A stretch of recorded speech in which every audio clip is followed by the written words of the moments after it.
But what does nature tell us? So let's depart from fantasy now. Let's look at what nature is telling us. First thing nature is telling us, and this is not questionable, we have private conscious inner lives. We are sentient. That's the primary datum of our existence. Other living beings manifest behavior that is analogous to ours. And we know that we express those behaviors because we are conscious, like we feel pain. We will recoil from something that is giving us pain, like if we touch a hot surface. Other living beings do the same. Other living beings, I have a bunch of cats. They express jealousy, they have their desires and their fears. Behavior very analogous to ours, and in our case, it's driven by conscious inner life. So there is a suggestion that in their case, it is driven by conscious inner life too. I personally have no doubt about that. And as a matter of fact, even single-celled organisms manifest behavior that is analogous to ours. Did you know that amoeba build little houses, little cone shells, by picking up mud particles from the bottom of the pond where they live? Amoeba do that. Now, all living beings, and we know this too, all living beings metabolize and operate on the basis of DNA. And these are very specific, rich things. Metabolism is a very complex process. Protein folding is extraordinarily complex. It's a mystery how our bodies do that in 2 seconds. It takes a supercomputer a long time to figure out how to fold a protein.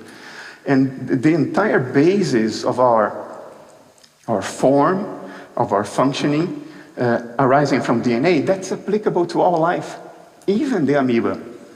So although life seems so diverse, so many completely different forms of life, if you look at them under the microscope, everybody looks like this. And this is completely different from everything else in nature.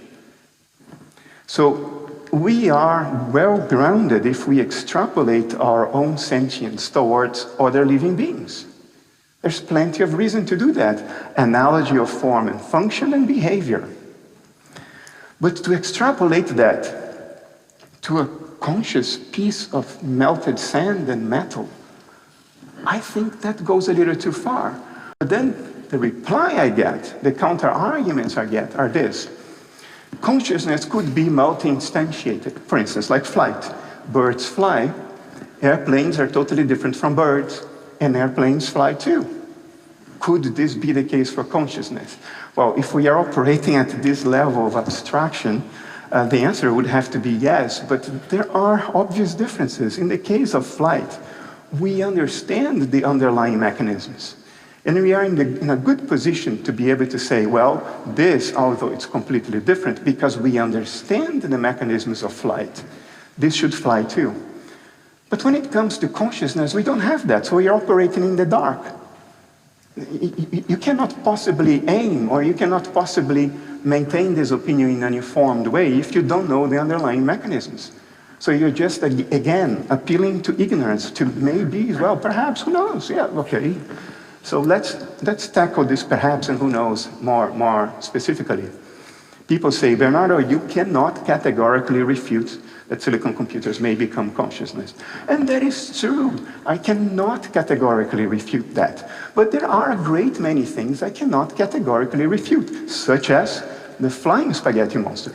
Maybe there is a hyperdimensional flying spaghetti monster, invisible because it's in a higher dimension, and it uses its noodly appendages to move the planets around the sun.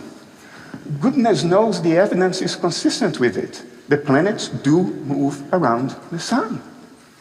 I'm serious. I cannot categorically refute this hypothesis. Most silly hypotheses cannot be categorically refuted. There may be a teapot in the orbit of Saturn, because maybe aliens came here in the 19th century, broke into the living room of a good old English woman, stole her teapot, then flew away and got bored with the teapot on their way back home, dumped it in space, and the teapot got captured by the gravity well of Saturn. I cannot refute that. So you see, the good question to ask is not we can or cannot categorically refute.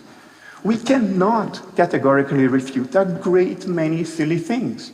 The question to ask is, what do we have reasons to entertain as a plausible hypothesis? That is the good question to ask.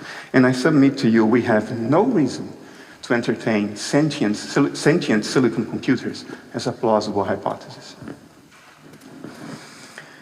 There is a strong sense in which the idea of silicon computers from a philosophical perspective presupposes panpsychism, the notion that subatomic particles have a fundamental consciousness of their own, that electrons are conscious, that quarks are conscious. Because if you assume that, then you can say, well, engineering AI basically means that we are sort of mixing and matching the dynamics of those pre-conscious states in different ways, therefore creating the contents of consciousness of the AI. And this is best shown by this book, very old book, 20 years old, by Pentti Haikonen, who was working at Nokia Research when Nokia Research was still a thing. And he goes as far down this line as one can go. And it's probably the best attempt at creating a case for conscious machines. But if you're a philosopher and you know what you're reading, you understand that he is unknowingly presupposing that individual elementary subatomic particles are conscious in and of their own, that an electron is conscious. So it presupposes a particular metaphysics. The problem is that that metaphysics holds no water, and I'll be brief on this because I want to give you a lot of time for questions. But there are several reasons. Reason number one, there is no coherent way to articulate how microsubjects, like the little electrons and quarks in my brain, how their subjectivities combine to form my conscious inner life. Papers have been written arguing that this is already in principle incoherent. As a matter of fact, in our brains, neurons don't touch each other. There is a synaptic cleft. And the way they communicate is by releasing these neurotransmitter molecules that then attach to receptors on the other side and start building up an action potential. Another reason why panpsychism is not true, none of these are the best reasons. The best reason I'm leaving for last. We think that because our bodies are constituted of basic building blocks, elementary subatomic particles, then our consciousness must too be constituted of basic microsubjects. But there is an obvious logical fallacy behind that. It is the case that perception has structure, but that is the structure of what is perceived, not necessarily the structure of the subject of perception. If you call me on the phone, and I have a very old phone, and I look closely at your image, it will be pixelated. It will be made of little rectangles. Does that mean that you are made of little rectangles? Of course it doesn't. The pixelation is an artifact of perception. It's not necessarily an artifact of the subject that is perceived. For the same reason that I am not made of little rectangles just because that's how you perceive me on your phone. But the third reason is the definitive one, in my view. I find it amazing that we are still talking about constitutive panpsychism in the world today, because it presupposes something we have known since the 1940s, arguably since 1929, but I know some physicists will disagree with this. But we have known at least since Feynman and quantum electrodynamics that is not true. We like to think of elementary subatomic particles as little things that have discrete spatial boundaries. That's not what they are. Elementary subatomic particles are excitations of underlying fields, ripples on the lake. They are not things for the same reason that a ripple is not a thing. If a ripple were a thing, you would be able to fish it out of the lake, pack it and take it home with you, but you can't do that. Why? Because there is no thing there. A ripple is a behavior. It's a doing of the lake. There is nothing to the ripple but the lake. In exactly the same way, there is nothing to electrons and quarks and all this stuff, all the menu of the standard model. There is nothing to any of those but the underlying fields. And the underlying fields are not spatially bound. So by presupposing or misinterpreting the metaphor particle physicists used by using the term particle, which is also largely for historical reasons. By misinterpreting that, panpsychists go down an avenue that makes absolutely no sense. I feel strongly about this. I was not planning to say what I'm going to say now, but I'm going to say it anyway. Some people, I have seen some philosophers saying, well, maybe quantum field theory is not correct. Maybe Bohmian mechanics is correct. And you know how many things we would have to throw away if we question quantum field theory and the notion that particles are not things. For instance, quantum fluctuations, the quantum foam, the experimentally verified fact that in a perfect vacuum, particles can pop in and out of existence all the time. If particles were things, this would be magical. Stuff coming out of nothingness and stuff disappearing into nothingness all the time. That's not what's happening. Particles are ripples. Sometimes the lake ripples, sometimes the lake doesn't ripple. In either case, the lake is still there. Nothing has popped in or out of existence magically. Another example, particle decay. You know, people think we measure the Higgs boson at CERN. We never measure the Higgs boson. It decays much too quickly before it interacts with any measurement surface. What we measured is the product of the decay of the Higgs boson.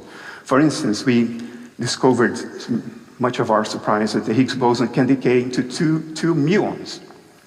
But there are no two muons in the Higgs boson.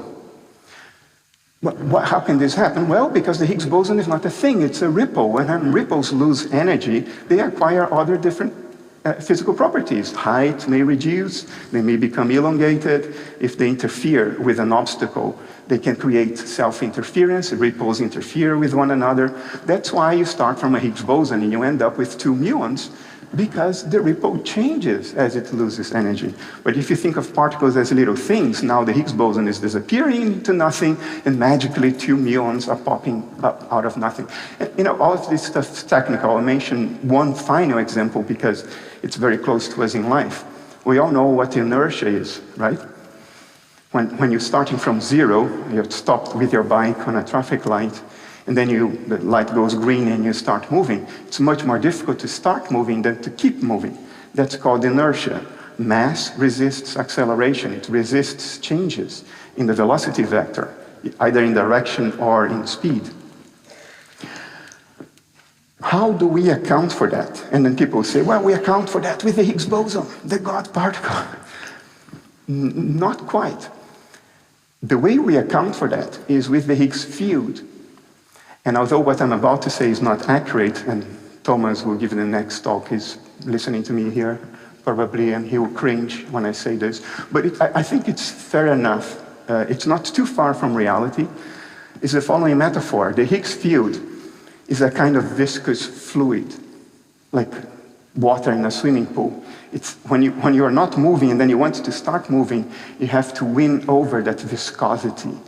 That's inertia. And the Higgs field does that. The metaphor doesn't work the other way around because the Higgs field also resists reductions in velocity. But okay, take the half that makes sense to give you some intuition.